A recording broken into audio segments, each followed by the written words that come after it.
हाय, स्वागत आहे आजच्या नवीन ब्लॉगमध्ये. तर आजचा हा ब्लॉग होणार आहे पालघर विपश्यना केंद्राचा. तर मागे मी तुम्हाला टिटवाळा विपश्यना केंद्राबद्दल सांगितलेलं आहे. आज आपण बघूया पालघर विपश्यना केंद्राबद्दल.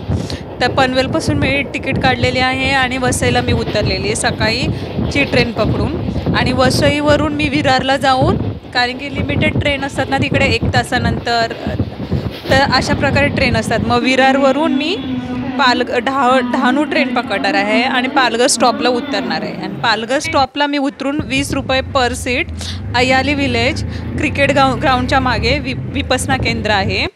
तर त्या विपश्यना केंद्रामध्ये चालले. तर मी अशी रिक्षा पकडलेली आणि मस्त निसर्गाचा आस्वाद घेत आतमध्ये चाललेले आहे विपश्यना केंद्रामध्ये.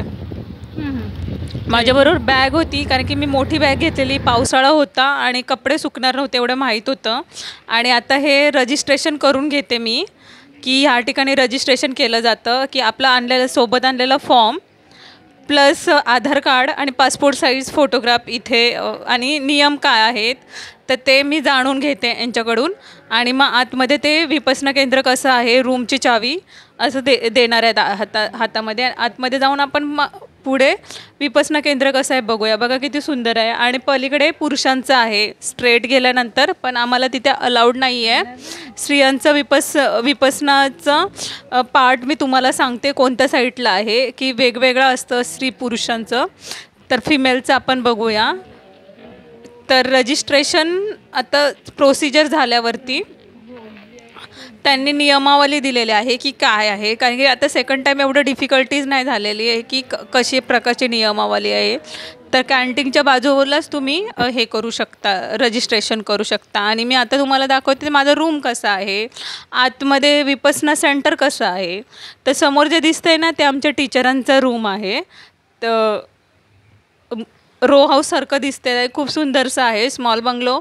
आणि लेफ्ट साईडला माझ्या चिक्कूची झाडं आहेत आणि भरपूर विपश्यना सेंटरच्या आतमध्ये चिक्कूची झाडं होती. आणि सकाळी सकाळी भरपूर चिक्कू पडायचे तिथून. पण ॲज युज्युअल आपण कधीच उचलू शकत नाही, ते गळून पडले तरी, पिकले असले तरी. बघा पूर्ण भरलेलं आहे हे झाड. कुठल्याही फळाला फुलाला हात नाही लावायचा, हे इथली नियमावली आहे. आणि समोर टीचरांचा रूम आहे आणि स्ट्रेट गेल्यावरती आमचा पण रूम येतो आहे. तर नारळाची झाडं आहे, नारळ पण पावसामुळे पडलेले असतात, सुपारी पडलेले असतात, पेरू आहेत, पपया आहे, वेगवेगळ्या प्रकारचे फळं लागलेले आहे. फुलं आहे, जास्वंदीची फुलं आहेत, पण कुठल्याही झाडाला आपण तोडू शकत नाही. फुलं पण नाही, फळं पण नाही. मी इकडून मागच्या साईडून दाखवते की कसं आहे रूम. इथं रशी बांधलेली आहे, वाकून जावं लागेल. माझ्या रूमच्या समोर पपईचं झाड आहे, भरपूर पपया आलेले. आणि ह्या पपया पिकतात पण कारण की 2 वेळा मी बघितलेल्या पपया पिकलेल्या होत्या. नंतर कदाचित धम्मसेविकाने काढून कॅन्टीनमध्ये वगैरे सबमिट केल्या असतील त्या. हे आमचं रूम आहे. बाहेर जाळे लावलेले, जेणेकरून कोणत्याही प्रकारचं साप कीटक वगैरे आतमध्ये येऊ नये म्हणून. तो ओपन करून दाखवते. समोर बॅग आहे, ते माझा बेड आहे. आणि माझ्या बाजूला ही उत्कर्षाचा बेड आहे. ती पुण्यावरून आलेली होती, पण 10 दिवस आम्ही एकमेकींशी बोललो नाही, चेहरा पण नाही बघितला. पण उत्कर्षा एकटीच होती, तिच्यामुळे मी रूममध्ये यायला लागली.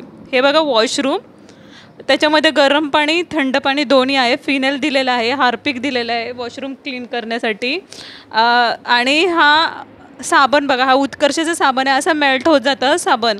तर येताना तुम्ही वॉशिंग पावडर पण घेऊन या. साबण जेव्हा आणाल ना, वॉशिंग पावडर पण घेऊन या, कारण की माझे 2 साबण संपलेले होते.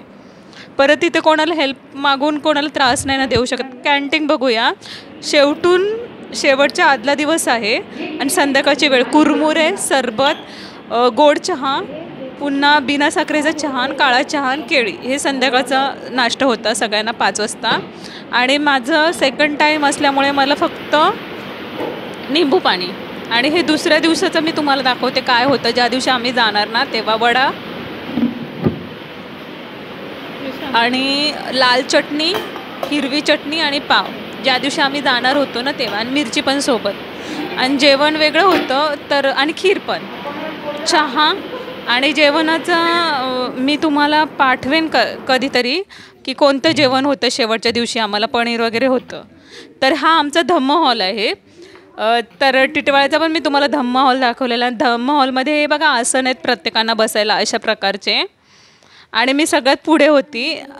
हा ना तेजू तेजूच आले तोंडामध्ये, उत्कर्षाचा आहे हा. माझं ही पिलो हल्लेली आहे ना ब्ल्यू कलरची, हा माझा आहे सिटिंग जागा. इथे आमच्या टीचर बसतात आणि इथे असिस्टंट टीचर पण. हे समोरचं उत्कर्षाचं बसायचं होतं. आणि ही रात्रीची वेळ आहे आणि रात्री बघा किती सुंदर वाटतं विपश्यना सेंटर. आणि असे छोटे छोटे पोल लागलेले आहेत आणि त्याच्या ह्या लाईट्स लागलेल्या आहेत.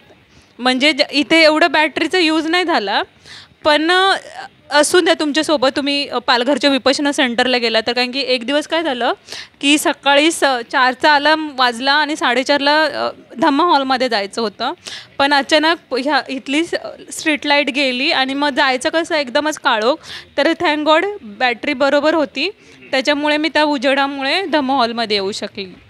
आणि ह्या काय होता अंधारामध्ये इथे चिक्कू, नारळ, पुन्हा सुपारी असे पाऊस आला ना सगळं पडलेलं असतं, पण कोण उचलत नाही, हात वगैरे लावत नाही. नारळाची फांदी पण तुटलेली होती मगाशी. पावसामुळे सगळं भिजलेलं आहे. हे बघा संध्याकाळचं आहे, रात्रीचं आहे की कसं मी तुम्हाला दाखवते की कशा प्रकारचं ही इथे आहे. कारण की दुसऱ्या दिवशी सकाळी तर आम्हाला निघायचंच आहे. पावसामुळे सगळं भिजलेलं आहे, ओलं ओलं झालेलं आहे. जास्वंदीची फुलं पण आहेत इथे.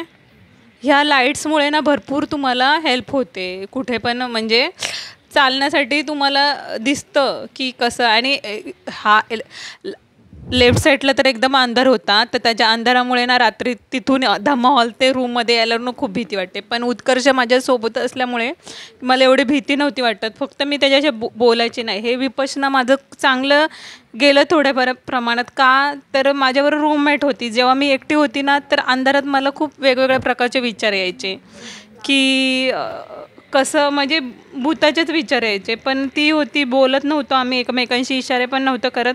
पण एक म्हणतात ना समोर माणूस असलेला आधार असतो, तसं माझ्यासाठी तिचा खूप आधार होता की ॲटलिस्ट ती रूममध्ये आहे म्हणून. कारण की मी मागच्या विपश्यनेला जेवण झालं ना मी रूममध्ये यायची नाही, वॉक वगैरे करायची. पण ती होती ना, जेवण झाल्यावरती मी येऊन रूममध्ये थोडा वेळ आराम करायचे. हे बघा डस्टबिन लावलेले आहेत अशा प्रकारचे. आणि शोची पण झाडं आहेत. ते उत्कर्ष एकमेव व्यक्ती होती, तिच्याशी मी बोलली नाही, पण ती होती म्हणून मी रूममध्ये यायची. नाहीतर टिटवाळीच्या विपश्यनामध्ये मला सिंगल रूम भेटलेला, सिंगल व्यक्तीसाठी. मी रूममध्ये नव्हती येत बाहेरच, कारण की यायचं मनच नाही करायचं. असं वाटायचं कधी विपश्यनाचं धम्मा हॉलमध्ये बेल होते आणि मी जाऊन मेडिटेशनला बसते. कूलर पण आहे पाण्याचा, तुम्ही थंड पाणी पण पिऊ शकता. आणि कॅन्टीनमध्ये गरम पाणी आहे, तर तिथे गरम पाणी पण पिऊ शकता. कसं आहे, काही नाती आपण बोलत नाही एकमेकांसोबत, पण होऊन जातात. 10 दिवस एका व्यक्तीबरोबर आपण राहतो न बोलता, आणि ती वेगळीच आठवण असते. तर शेवटचं आता मी बघून घेते रूमबद्दल की रूमचं क्लीन करून ठेवला मी, आणि बॅग वगैरे घेऊन निघावं लागेल ना. हे डस्टबिन ठेवलेले आहेत प्रत्येकांच्या रूमच्या बाहेर.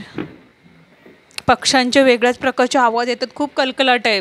पक्ष्यांचा किलबिलाट आहे, खारुताईचा आवाज आहे, आणि अंधारात पण वेगवेगळे आवाज येतात इथे.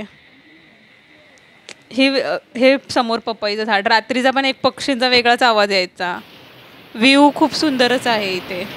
हा माझा बेड, बॅग भरलेले आहे, निघायचं आहे. उत्कर्षाचं पाण्याची बॉटल घेते, वॉशरूम बंद करते, लाईट बंद करते, गिझर बंद आहे का बघते, आणि निघूया आता. बाय. चला, दुसऱ्या दिवशी 8 वाजता मी तिथून निघालेलो आहोत पालघरवरून, आणि मुसळधार पाऊस आहे. त्यातून मला परत बँड्राला जाऊन यावं लागेल हार्बर लाईनची गाडी पकडून. खूप पाऊस पडत होता, मला असं वाटत होतं ट्रेन वगैरे बंद आहेत, पण तसं काही नव्हतं.